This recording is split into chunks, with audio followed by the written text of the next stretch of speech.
Vendredi 25 août 2023, Une vie de sagesse.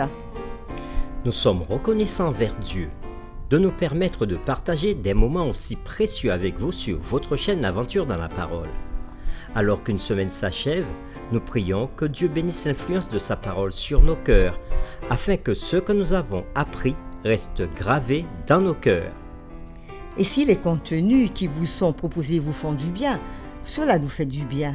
Nous vous invitons à participer avec nous en propageant le message, en cliquant sur le pouce pour marquer votre appréciation, en vous abonnant si ce n'est pas encore fait pour recevoir les notifications chaque jour, en laissant des commentaires sur ce que vous avez compris et appris et en partageant le lien avec vos contacts.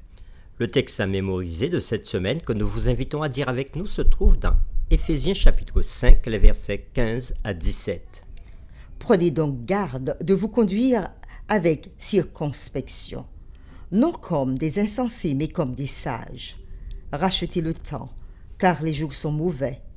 C'est pourquoi ne soyez pas inconsidérés, mais comprenez quelle est la volonté du Seigneur.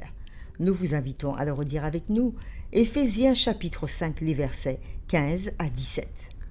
Prenez donc garde de vous conduire avec circonspection, non comme des insensés, mais comme des sages. Rachetez le temps, car les jours sont mauvais. C'est pourquoi ne soyez pas inconsidérés, mais comprenez quelle est la volonté du Seigneur. De quelle manière notre société contemporaine reflète-t-elle des pratiques païennes similaires à celles dont Paul parle en son temps?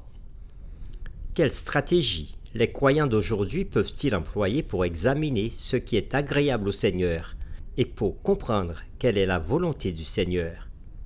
Les réflexions de cette semaine nous ont permis et aidé à comprendre ces questions. Et nous avons commencé le samedi 19 août en introduisant la série de cette semaine intitulée « Une vie de sagesse ». Puis le dimanche 20 août, nous avons continué avec le thème « Qu'on entende plutôt des actions de grâce ». Le lundi 21 août, dans la séquence « Marcher comme des enfants de lumière ». Le mardi 22 août, « Réveille-toi, toi qui dors ». Le mercredi 23 août, « Saisir l'opportunité ». Le jeudi 24 août, « Adoration remplie du Saint-Esprit ». Et aujourd'hui, le vendredi 25 août, nous poursuivons avec des réflexions avancées. Nous avons considéré cette semaine le chapitre 5 du livre des Éphésiens. En considérant effectivement Éphésiens, chapitre 5, les versets 1 à 20, dans son ensemble, nous voyons Paul prendre une position ferme contre le péché et le mal, en particulier sous la forme d'immoralité sexuelle et de discours grossiers. Il n'est pas disposé à accepter la présence d'un comportement corrompu parmi le peuple de Dieu. Au contraire, il appelle les croyants d'Éphèse à un niveau élevé de conduite et à embrasser leur identité en tant qu'enfants bien-aimés de Dieu et en tant que saints ou purs, tel que Paul nous le dit dans Éphésiens chapitre 5, les versets 1 à 10. Lisons ensemble ces versets. Devenez donc les imitateurs de Dieu comme des enfants bien-aimés et marchez dans la charité à l'exemple de Christ, qui nous a aimés et qui s'est livré lui-même à Dieu pour nous comme une offrande et un sacrifice de bonne odeur. Que l'impudicité, qu'aucune espèce d'impureté et que la cupidité ne soient pas même nommées parmi vous, ainsi qu'il convient à des saints. Qu'on n'entende ni paroles déshonnêtes, ni propos insensés, ni plaisanteries, choses qui sont contraires à la bienséance. Qu'on entende plutôt des actions de grâce. Car sachez-le bien, aucun impudique ou impur ou cupide, c'est-à-dire idolâtre, n'a d'héritage dans le royaume de Christ et de Dieu. Que personne ne vous séduise par de vains discours, car c'est à cause de ces choses que la colère de Dieu vient sur les fils de la rébellion.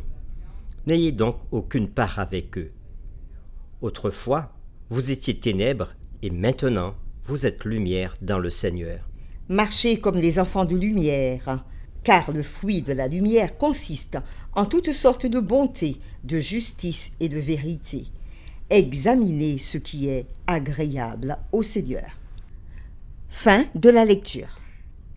Oui, Paul appelle les croyants d'Éphèse à un niveau élevé de conduite et à embrasser leur identité en tant qu'enfants bien-aimés de Dieu et en tant que saints ou purs.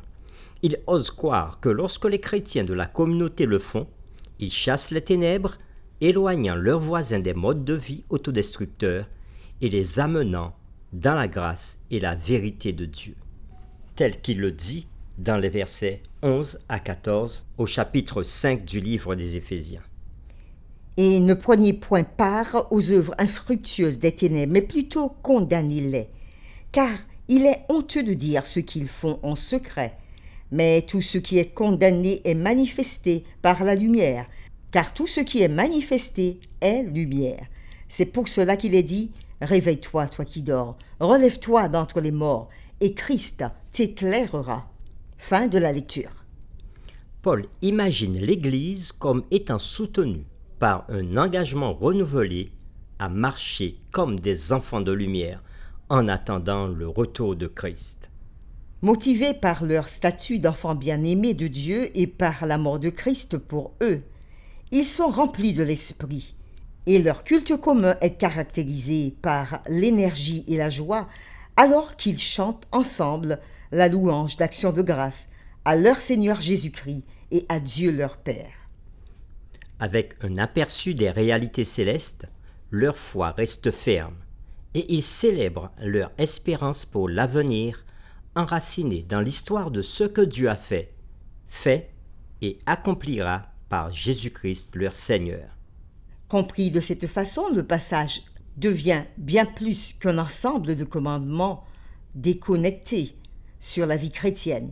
Cela devient un appel prophétique concernant l'identité chrétienne, l'engagement, la communauté et l'adoration dans les derniers jours. Une invitation à faire un bon usage de toute occasion qui nous est offerte en ces jours jusqu'au retour du Christ. La série de cette semaine s'est centrée sur 3 thèmes majeurs. Le premier, la sagesse chrétienne est enracinée dans la révélation de Dieu ou dans la lumière de Christ. Deuxièmement, la sagesse chrétienne n'est pas une collection de déclarations spirituelles sur la vie.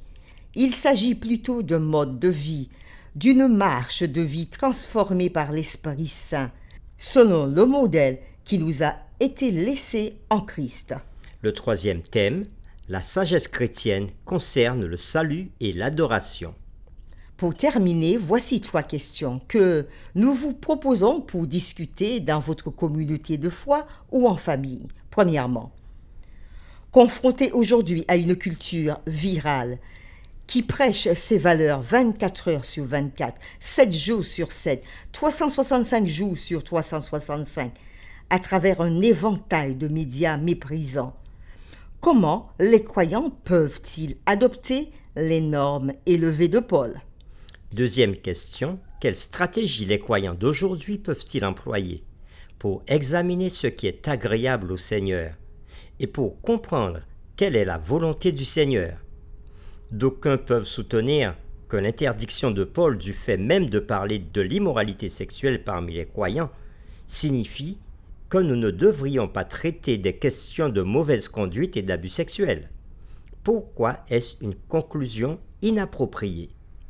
Troisième point, de quelle manière notre société contemporaine reflète-t-elle des pratiques païennes similaires à celles dont Paul parlait en son temps? La série numéro 9, Une vie de sagesse, est terminée. Nous vous donnons rendez-vous pour une nouvelle série, la série numéro 10, intitulée Mari et femme ensemble à la croix. Prions ensemble. Seigneur, tu es digne d'être magnifié, d'être élevé et d'être célébré. Et Jésus-Christ, notre Sauveur, qu'il soit aussi exalté dans nos bouches et dans nos vies, que le Saint-Esprit aussi, notre garant, notre conseiller, soit élevé dans nos vies et dans notre témoignage.